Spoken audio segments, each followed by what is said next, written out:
지난주 거 좀 우리가 이어서 낯선 곳에 대한 말씀을 좀 보겠어요. 낯설음이라고 하는 건 뭐였냐면 베드로 보고 그랬죠. 깊은 곳에 금을 내려라. 이건 너무 낯선 이야기예요. 어느 정도나 낯선 이야기냐면, 자, 이제 뭐 11월 마지막 날이니까 내일부터 12월이잖아요. 모내기 해라. 하시겠어요? 모내기 하라는 거예요, 모내기. 12월에 모내기를? 그러니까 베드로가 얘기를 해요. 내가 봄에 내가 모내기 해가지고 농사를 지어서 가을에 거뒀는데 전부 쭉정이밖에 없었지만 당신이 뭐하니까? 그렇죠. 말씀하시니까 내가 해보겠습니다. 그러니까 이 낯설음이라고 하는 건 뭐냐면 뭐에 반응하라는 거죠? 그렇죠. 말씀에 근데 요게 오늘 말씀에도 나와요. 안 된다는 거예요. 나로서는 안 된다는 거예요. 여러분 설교 이건 뭐 사도행전 이거 고넬료 이야기네. 고넬료가 열심히 기도하고 구제한 하나님 들으셨대. 뻔한 얘기 아니에요? 베드로가 말씀에 의지해서 금을 내려서 고기 잡았대요. 뻔한 얘기 아니라고요. 그런데 그렇게 해보셨어요? 이거 교회를 오래 다니신 분들은 언제부터 들은 이야기예요, 지금 이 이야기가. 그러니까 고넬료가 기도하고 구제했으니까 하나님 들었대요. 그러니까 우리 뭐 해야 돼요? 기도하고 구제해야죠. 그 얘기로 들어온 거 아니에요. 그런데 거기에 낯설음이 있어요? 없죠. 사람들이 어려움 가서 도와줘야지. 연말 가까우니까 우리 도와줄 사람들 찾아서 연탄도 줘야 되고 김장도 해줘야 되고 쌀도 줘야 되고 내복도 줘야 되고. 그게 낯설으냐고요? 아니죠. 전혀 낯설지 않죠. 근데 말씀에 반응한다는 말은 결국 어디로 데려가냐면 십자가예요. 이건 너무 낯선 거예요. 왜 낯선 줄 아세요? 우리가 원하지 않으니까. 세상이 다 죽어도 나는 살아남는 걸 우리는 그걸 은혜라고 그러고 응답이라고 그러고 축복이라고 그래요. 그런데 여태까지 오병이어로 막 기적을 행하고 물고기 많이 잡게 하고 바다 위를 걸어다니는 그분이 어떻게 됐어요? 죽어버렸어요. 너무 낯설죠. 그러니까 제자들이 어떻게 해요? 그 예수를 버리죠. 안 버리겠어요? 여러분 같으면? 젊은 청년 하나가 자꾸 뭐 이렇게 저하고 교제를 하다 그랬어요. 너 나하고 가까이 하면 망할 텐데. 그런데 얼마 전에 목사님 제가 드디어 망했어요. 할렐루야. 그래서 뭔 소리냐 그랬더니 몇 달 전에 목사님 그랬잖아요. 저한테 카톡에다가 너 나랑 가까이 하면 망할 텐데. 결혼을 앞두고 어떤 자매와 이제 교제한 중에 결혼 얘기 다 되는데 그 자매의 아버지가 그러더래요. 너 능력 있어? 너 실력 있어? 너 우리 딸 데려다가 고생 안 시킬 자신 있어? 그럼 막 따지고 들었는데 자기가 할 말이 아무것도 없더래요. 결국 헤어졌어요. 그 문자가 왔어요. 그 다음에 만났더니 그렇게 기뻐가지고 목사님 그때 얘기하신 대로 해서 갑자기 내가 식은땀이 나면서 내가 그렇게 얘기했었나? 근데 네가 그렇게 잘못된 거 꼭 내 탓이 아닌데. 그 얘기가 아니라요. 제가 지금 목사님 탓하려고 하는 게 아니라 막 횡설수설하는데 너무 기뻐하더라고요. 저런 놈도 있네. 어떤 상황에 도착한 거예요? 낯설은 십자가. 거기서 자기 존재를 봤대요. 근데 그 자매의 아버지가 선교사님이에요. 너 내 딸 데려가서 고생 안 시킬 자신 있냐고 조목조목 따지더래요. 너 월급이 얼마야? 직업이 뭐야? 그 얘기하는데 막 식은땀이 뻘뻘 나더래요. 이게 무슨 선교사면 뭐하고 목사면 뭐예요? 무슨 직분이 여러분 직분이 십자가 들이대면 다 낯설어가지고 쩔쩔매죠. 그런데 나를 따지는 거예요. 내가 이번 일에서 받을 게 얼마입니까? 내가 이렇게 하면 나를 어떻게 내 입장을 체면을 세워주실 겁니까? 전부 나를 따지는 거죠. 그러니까 그 선교사님도 그거예요. 야, 너 주님 만난 적이 있니? 주님이 널 찾아왔니? 너 거듭났니? 너 복음 이런 얘기 하는 게 아니라 너 얼마 버는데? 도대체 얼마 버는데 우리 딸하고 사귀는데? 낯설지 않죠? 이게 낯설지 않은 이야기예요. 우리가 세상에서 얼마든지 듣는 이야기예요. 그런데 낯설음은 우리를 어디로 데려가요? 십자가. 그러니까 낯설음은 항상 새로운 거죠. 자, 오늘 말씀 볼까요? 근데 이 나세롬은 뭐냐면, 자, 우리가 욥기에서 나눴던 단어가 뭐죠? 배제했죠. 내 인생인데 나를 뭐하고요? 내 인생인데 나를 배제하고 자기들끼리 결정하는 거죠. 그런데 이건 뭐예요, 그러면? 일방적인 거죠. 자, 이 세 단어를 좀 기억해 주시면 좋겠어요. 아니, 내 인생인데 나를 배제시켜놓고 하나님과 사탄 사이에서, 야, 그러면 쟤 실컷 고생시킬 만큼 해봐. 뭐 죽이든지 살리든지, 뭐 하여튼 자식을 죽여버리든지, 재산을 뺏어가든지, 몸에 질병을 주든지. 아니, 내 인생인데. 그렇잖아요. 근데 왜 나 빼놓고 자기들끼리 결정해요? 여기에 대해서 로마서 9장 토기장이 비유해서 뭐라고 그래요? 아니, 토기장이가 흙 한 덩어리로 하나는 귀하게 하나는 천하게 그렇게 만들었다고요. 그러니까 천한 그릇이 왜 난 이렇게 만들었어요? 라고 말할 권리가 있느냐 없느냐? 없다는 거죠. 네가 뭔데? 너를 배제시킨 나의 일방적인 결정이야. 그런데 우리가 속한 이 자본주의 민주주의에서는 네가 천하게 태어났을지라도 부단하게 노력하면 너는 고관대작이 될 수 있어. 그래서 조선시대 양반 쌍놈 나눠놨지만 결국엔 돈 주고 쌍놈이 양반 샀잖아요. 그래서 우리나라에 유행한 게 뭐냐면 족보.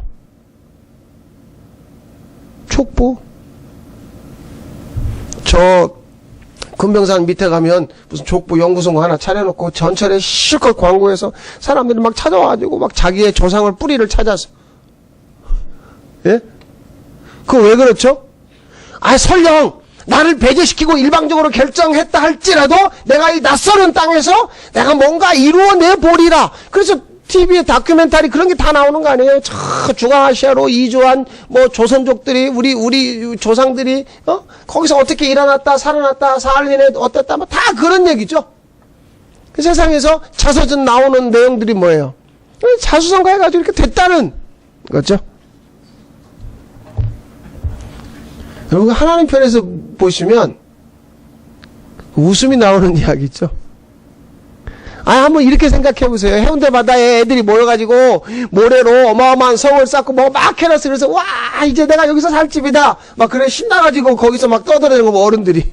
아유 저거 파도 한 방이면 다 무너질 건데. 그러니까 인생이 바람 불면 날아갈 티끌이요 먼지인 걸 누구만 몰라요. 나 우리 인생만 모르는 거죠. 그 얘기예요 지금. 베드로 보고 뭐라고 했냐면 너 젊어서 네 맘대로 살았지. 이제 네가 원하지 않는 곳으로 데려갈 거다.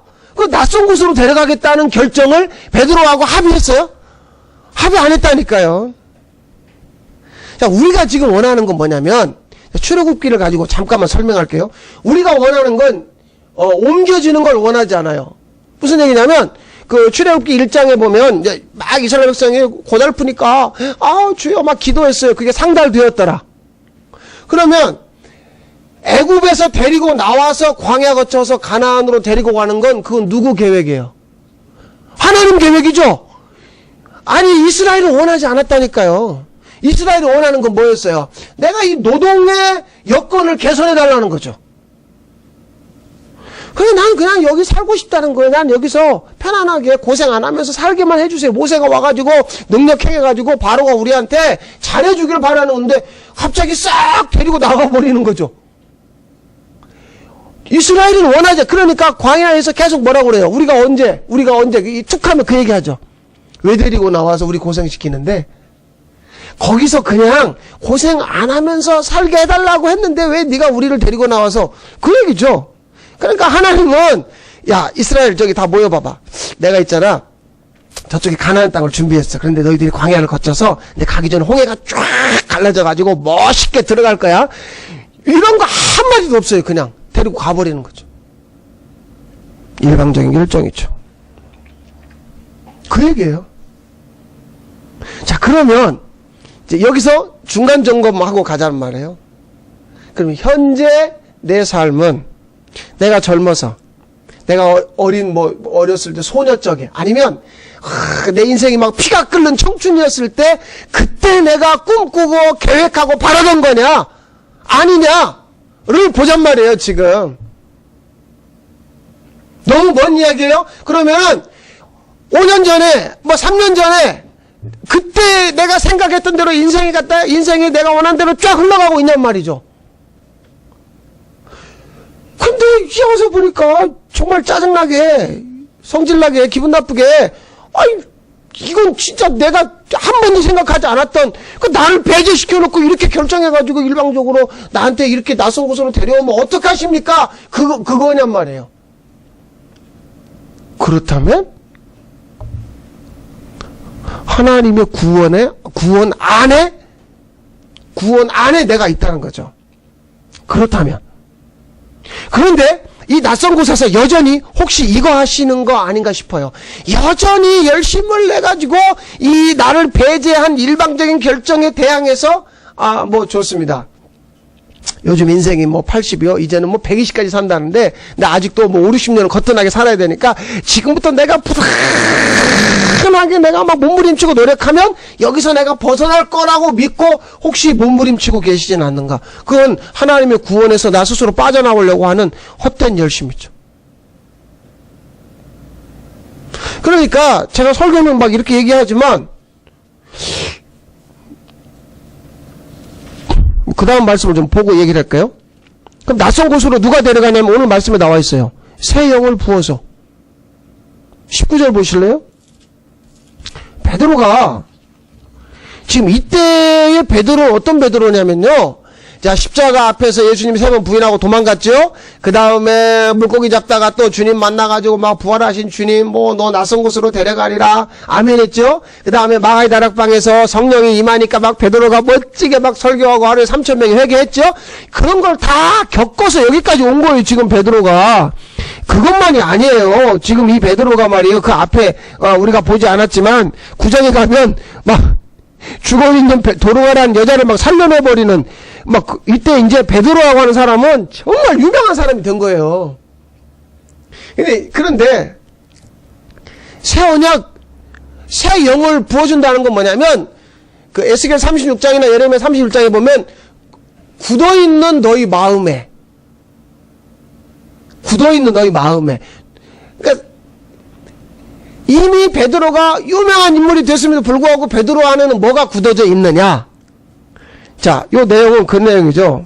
하늘에서 이런 보자기가 이렇게 돼 있는, 내 귀퉁이가 싸져 있는 보자기가 내려오는 거예요. 근데 그 안에 율법에 의하면 먹어서 안 될 짐승들이 있는 거죠. 그게 그런 거 있잖아요. 이렇게 쪽이 갈라져야 되고 되새김 해야 된다. 돼지는 갈라졌지만 되새김 안 하니까 못 먹는 거고. 물고기도 말이에요. 비늘 없는 거. 그러니까 요즘 우리가 먹는 미꾸라지, 무슨 메기 이런 거 먹으면 안 되는 거예요. 그러니까 그런 거를 잡아먹어라. 무슨 얘기세요? 나 이런 거 먹은 적이 없는데 잡아먹어라. 이게 3번 이게 반복되니까 베드로 속으로 아유 희한하네. 무슨 그것도 무슨 시간에 이런 일이 벌어졌어요? 기도 시간에. 그러니까 이게 뭐지 그러고 있는데, 자 19절 보겠습니다. 베드로가 환상에 대하여 생각할 때 성령께서, 누가요? 성령께서, 야, 두 사람이 너를 찾으니 그렇게 말씀하시는 거예요. 의심하지 말고 함께 가라. 그 사람들 내가 보냈다. 자, 보세요.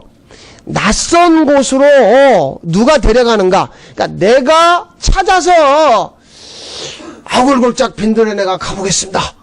무슨 그래가지고 신학교 졸업할 때 그 찬송 부른다고 데려가는 거 아니에요. 막 기도탑에 올라가가지고 주여 나를 갖다가 저 아프리카 어디에 중동에 이슬람 한복판에 데려가 주십시오. 주님 절대 안 데려가요. 여러분 마음속으로 지금 대단한 선교적인 결심을 하고 계시는데 제가 찬물을 끼얹는지 모르겠지만 안 데려간다니까요. 딱 요 하나밖에 없어요. 새 영을 부어서 성령으로. 근데 베드로 안에 어떤 덩어리가 있냐면, 걔들 진짜 이런 거 보면, 야, 진짜 베드로나 우리나 대책 없는 인간인 건 틀림없다. 34절 보세요. 34절, 예. 34절이 아니라 28절 봐보세요. 베드로가 기가 막힌 자기 안에 있는 덩어리를, 끄집어내요. 유대인으로서 이방인과 교제하며 가까이 하는 것이 위법인 줄 너희도 알거니와, 하나님께서 내게 지시하사 아무도 속되다 하거나 깨끗하지 않다 하지 말라 하시기로 내가 왔다.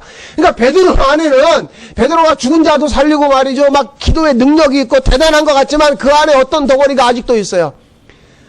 자기라고 하는 자기 기준의 덩어리가 덕지덕지 붙어 있다고요. 그러니까 유대인들이 가지고 있는 사상, 이방인은 더럽다, 속되다, 깨끗하지 않다. 에? 그 유대인은 깨끗하다. 그럼 베드로는 뭐예요? 자기는 유대인. 그러니까 내가 니들하고 이 교제하는 건 그건 위법이야. 근데도 내가 그런 걸 알고도 왔거든. 이게 도대체가 여기서 끝나는 얘기 아니에요. 이 이야기가 나중에 뒤에 가면 또 나와요. 베드로가 사도 바울이요. 바울도 또 한승질 하잖아요. 바울이 열받아가지고 예루살렘에서 다 모인 자리에서 바울이 막 요즘 말로 이야기하면 터트려버렸죠. 베드로, 그거 잠깐 일어서 봐. 내가 할 말 있는데, 베드로가 무슨 짓을 한 줄 아세요? 아니, 이렇게, 이방인들하고 같이 밥을 먹고 있었어요. 이게 돼요? 안 돼요? 율법에 의하면. 안 되는 거죠? 밥을 먹고 있었어요. 근데 이 이방인들은 기독교인이잖아요. 그러니까 이제 같이 예수를 믿게 된 사람들이니까 밥을 먹고 있다가 저쪽에서 갑자기 유대인들이 오니까요. 베드로가 슬그머니 그 자리를 빠져나가 버려요. 한 번만 그런 거 아니에요. 베드로가 상습범이거든요. 바울이 너무 열받아가지고 네가 그러고도 사도냐? 아니 너 왜 자꾸 사람 눈치 보는데? 이게 바울이 한 얘기거든요. 그러니까 베드로가 여기서도 28절에 이 얘기한 건 베드로는 이런 사람이에요. 무슨 얘기냐면 베드로 안에는 자기 기준이라고 하는 덩어리가 있단 말이에요. 그 덩어리에 의해서 내가 너희들하고 밥 먹는 건 위법이야. 만나는 것도 위법이거든. 기가 막힌 이야기죠. 그러니까 내 생각 가지고 사는 것 자체가 주님이 나를 데려가시겠어요? 아니 나는 그냥 이 근무 조건의 개선을 원한다니까요. 나는 내가 살고 있는 주거에 편안함을 원한다고요. 그러니까 좀 평수가 작은 집이면 조금 더 큰 집으로 그런 정도. 그래서 이제 월세나 전세보다 내 집 하나 얻어가지고 은행 이자 이런 거 부담 없이 그냥 정말 세상에 아무 걱정 없이 난 좀 살았으면 좋겠다. 이거 우리가 원하는 거 아니에요. 그런데 주님이 원하는 건 그래? 너 아주 재밌다 하고 데려가 버린다니까요. 그게 낯선 곳이죠. 그런데 그냥 데려가지 않아요. 이 이방인들하고 만나면 위법이라는 것을 안다고 하는 그 생각을 가지고 있는 베드로에게 새 영을 부어주는 거죠. 그러니까 베드로도 마지못해 시인하는 거죠. 나 그런 사람인데 하나님이 그렇게 하지 말라고 그래서 왔거든. 29절은 기가 막혀요. 보세요 거기. 그래서 내가 부름을 사용하지 아니하고 왔노라. 묻노니 무슨 일로 나를 불렀느냐. 이게 이거 어떤 투로 읽어야 돼요? 왜 불렀는데? 나 이거 우리 동네 사람이 알면 나 일하거든 이거. 근데 하나님이 보내서 왔는데 왜? 나한테 궁금한 거 있어? 내 예수님이 옛날에 만나서 그 바다에 걸어간 얘기 해줄까? 왜? 이게 뭔가 말투가 이 내용 자체가, 베드로가 오늘날 나타나가지고 그때 이야기를 좀 해주면 좋겠어요. 기가 막힌 이야기를 지금 베드로가 하는 거예요. 그런데, 이미 베드로 안에 주님의 마음이 부어진 거죠. 그러니까 가서 만나보니까 깨달은 거예요. 그게 34절이에요. 자, 한번 읽어보십시오. 34절 시작. 베드로가 입을 열어 말하되 내가 참으로 하나님은 사람의 보세요. 사람의 외모를 보지 아니하시고 그 다음에 각 나라 중 하나님을 경외하며 의를 행하는 사람은 다 받으시는 깨달았다. 그러니까 가서 만나보니 알았어요. 뭐냐면 이 존재는 우리의 속사람이죠. 존재의 변화와 이 겉사람의 변화에 대해서 우리가 어떻게 알겠어요? 새 영이 부어져야 하는 거죠. 참 이 부분이 은혜라는 거예요. 자꾸 은혜라는 말을 우리가 갖다 붙이는데 은혜라고 하는 건 어떤 기준이냐면 그 은혜를 받을 수 없는, 그러니까 받을 자격이 전혀 없는 자에게 부어지는 거잖아요. 그렇죠? 그러니까 은혜를 갖다가 막 갖다 붙이면 안 돼요. 지금까지 우리가 초점을 뒀던 변화는 겉사람의 변화죠. 제가 얼마 전에도 말씀드린 이야기예요. 그 사람 교회 다니더니 술, 담배 끊었대. 이거 겉사람의 변화예요. 그러면 교회 안 다니면 안 끊어요? 끊는다니까요. 마누라가 심하게 잔소리 하면 담배 끊어요. 끊어요. 애들이 와가지고 아빠 그러면 안 돼요. 그러면 끊을 수 있다고요. 교회 다니잖아요. 절에 다니다가 교회 온 게 그게 뭘 대수예요. 근데 교회 와서 무슨 짓 하는데요? 절에 들어가서 하는 것하고 똑같은 거잖아요. 비나이다, 비나이다. 우리 아들, 우리 딸, 우리 집, 나. 그 얘기 뭐 우리만 해요? 이슬람도, 불교도, 힌두교도 다 지금 그거 하는 거 아니에요? 한번 잘 봐보세요. 일관되게 지금 구약과 신약과 성경 곳곳에서 지금 뭘 얘기하냐면 속사람을 하나님이 지금 여기서도 하나님은 중심을 보시는구나. 외모를 보시지 않는구나. 이 이야기 여기 처음이세요? 아니죠. 이미 다윗이 왕될 때도 이 기름 부음할 때 이 이야기 있었죠. 있었잖아요. 그게 사무엘상이에요. 구약이라고요. 근데 여기서 또 나와요. 근데 베드로조차 뭘 보고 여기를 안 오려고 그랬어요. 처음에 외모를 보고. 외모라는 건 뭐냐면 보여지는 거죠. 그러니까 우리가 원하는 변화는 내가 살아가는 이 환경에 보이는 변화를 내가 원하는 거예요. 상대방에게 그걸 요구합니다. 왜 당신은 치약을 가운데부터 짜? 끝에서부터 짜야지. 보이는 변화를 원하는 거예요. 보이는. 왜 옆집에 저 사람은 얼마 벌어온다는 당신이 요거밖에 못 벌어? 보이는 변화죠. 그 사람은 기념일 마다 장 믿어주고 밥도 사주고 뭐도 안 돼. 그 보이는 변화죠. 보이는 걸 끄집어내려고 하는 거죠. 그게 죄된 인간의 속성이라는 걸 자기가 인정해 주는 거죠. 우리가 죽고 싶지 않은 게 뭔 줄 아세요? 내가 나를 죽이고 싶지 않은 게 뭐냐면 자존심이거든요. 근데 하나님은 참 잔인해요. 나의 자존심을 죽이죠.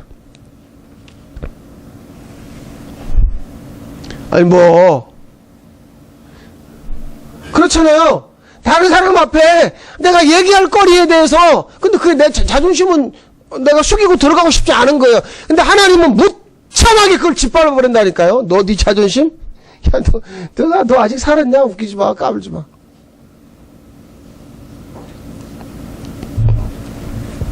요즘에 그거 너무나 기도만 하지 마시고 텔레비도 좀 보세요.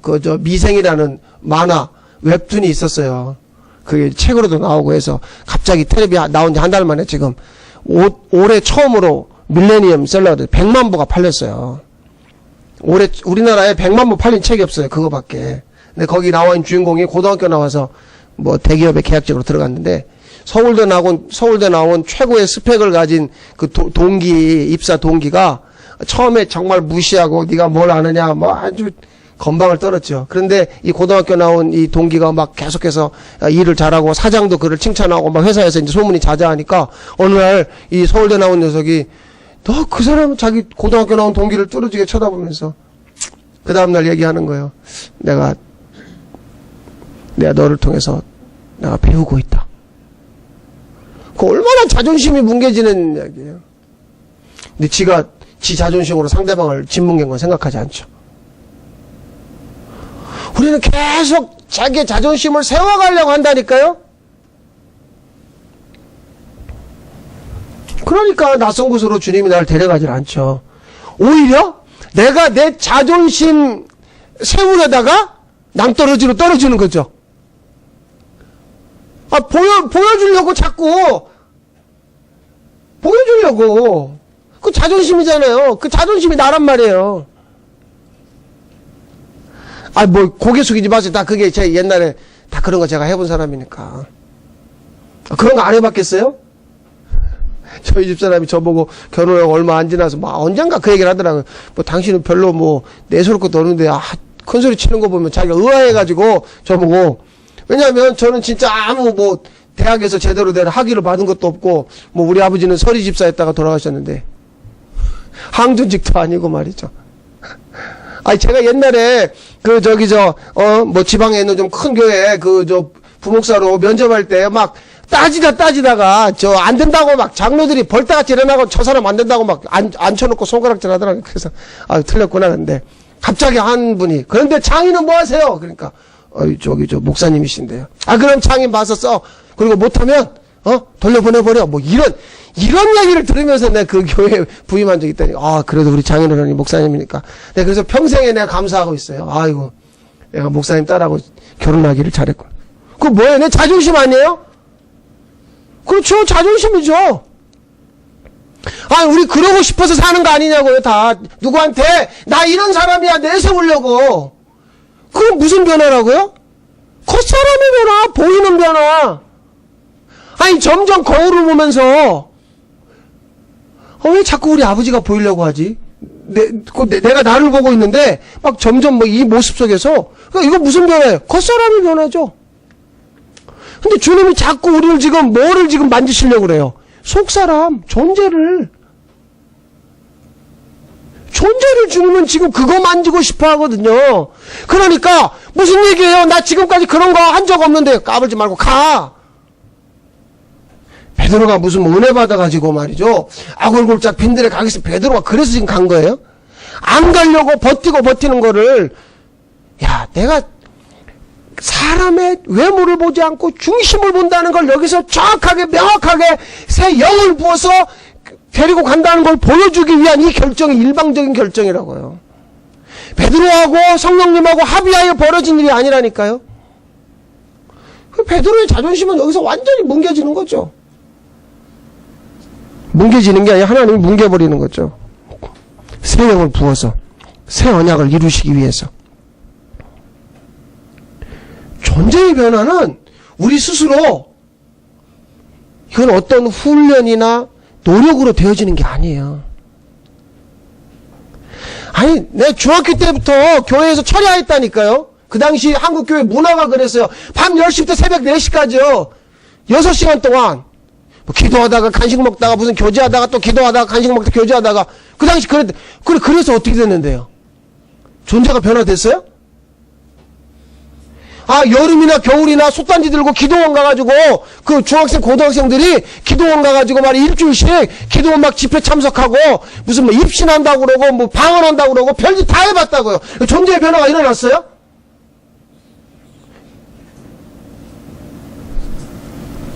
그게 얼마나 쓰레기 같은 짓이었는데. 지난번에 어디 갔더니 그래 써놨더라고요. 우리가 쓰레기 짓을 해서 쓰레기가 아니라 쓰레기여서 쓰레기다. 그냥 웃고 말았죠. 근데 우리가 죄인이다, 우리가 쓰레기라는 건 우리끼리의 논의에서는 안 나와요. 근데 보세요.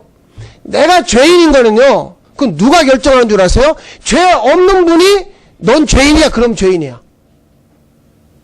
주님이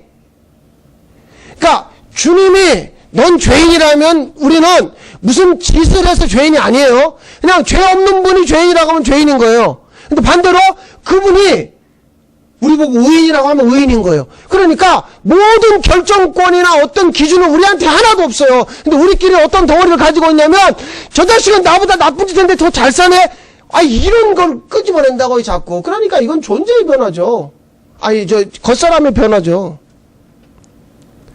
내가 왜 쓰레기냐고요? 우리 항변할 수 있죠. 근데 주님이 쓰레기라고 하면 쓰레기야. 근데 그 마음이 들어왔어요. 난 쓰레기구나. 나는 개, 돼지, 마귀 새끼구나. 그분이 그렇게 말씀하니까 그걸 그대로 받는 거죠. 내가 막 나쁜 짓을 해가지고 어느 날, 내가 이러면 안 되는데, 이러면 안 된다고. 그래서 거기서 내가, 난 쓰레기야. 이건 쓰레기 아니에요. 무슨 얘기냐면, 우리가 겉사람의 변화를 위해 부단하게 노력하면서 여기까지 온 거죠. 근데 와서 보니까 하나님이 원하는 변화는 존재의 변화였던 거죠. 근데 존재의 변화를 위해서는 우리가 할 수 있는 게 없어요. 아무것도 없어요. 자, 그러면 이제 말씀드리는 거예요. 이 일이 이루어지지 않으면, 그러니까 새 영이 부어져서 성령으로 우리를 낯선 곳으로 데려간다. 그럼 만약에 주님이 그렇게 했다, 나에게. 그럼 그 사람 할 말이 아무것도 없어요. 누가 와가지고, 어떻게 이런 일을 하셨습니까? 어떻게 이런 일이 되었습니까? 간증이고 뭐고 간에 할 말이 없다고요. 왜? 내가 한 게 아니니까. 뭘 설명하겠어요? 제가 사실은 지붕에 올라가서, 유대인들 우리처럼 이런 지붕이 아니니까, 양옥집 같은 거기 올라가 성령이 내가 이런 얘기 하고 말 것도 없다니까요, 그냥. 왜? 내가 한 건 아무것도 없으니까. 아니, 이미 앞에 사도행전 3장에서 어떤 일이 있었냐면, 안진뱅이 일으킬 때 사람들이 막 베드로 주목하니까, 왜 나를 보는데? 내가 한 거 아니야? 펄쩍 뛰었다고요. 자기는 할 말 없는 거예요. 내가 한 게 아니니까. 이거 뭐죠? 자기 부인. 여기서도 지금 베드로가, 내가 위법인데 내가 왔거든? 근데 막 그렇게 하는데, 갑자기, 하나님이 눈을 떠서, 야, 잘 봐봐. 이 사람들 이방인이라고 네가 속되다, 깨끗하지 않다, 더럽게 네가 여겼잖아. 근데 내가 깨끗하게 만들어 놓은 걸 봐봐. 거기서 눈이 떠지니까 와, 하나님은 외모를 안 보는구나. 내가 베드로가 알았죠. 뭘로 알았어요? 성령으로. 그러니까 우리를 낯선 곳으로 데려가시는 분은 내가 아니에요. 그럼 오늘 이제 교회 오셨으니까 내일 오늘이 한 조금 더 또 집으로 가시겠죠. 집에 가서 여러분 일상에서 나의 계획과 의지와 이제 12월이다 어떻게 올해 마무리 해봐야지 괜히 폼 잡고 고민하지 마세요. 다 끝났어요. 올해도 다 끝났으니까 그냥 한마디만 하세요. 그냥 주님이 하신 한 해구나. 이게 주의 영으로 되어지는 이 이야기만 하시라고. 무슨 올해 얼마 뽑아보고 얼마 나왔고 빚이 얼마고 남은 게 얼마고 그거 하나님 그거 안 봐요. 이거 안 본다니까요. 겉사람이 변화. 안 보는 걸 자꾸 우리만 시커먼 선글라스 껴가지고 그걸 왜 보시냐고요. 그거 보지 마세요. 말씀을 정리하면 이건 낯선 곳은 장소의 문제가 아니에요. 새로운 곳으로 데려간다는 거겠구나. 할렐루야. 하나님 나 이제 그렇게 그런 장소의 문제, 물론 장소를 새로운 곳으로 데려가기도 하죠. 장소의 문제가 아니라 일방적인 오늘 말씀 중에 일방적인 통보라고요. 가! 그래서 제가 왜요? 거기 가면 안 되는데? 내가 이미 너를 배제하고 결정했어. 가. 그러면 새 영을 부어서 그분이 데려가실 거예요.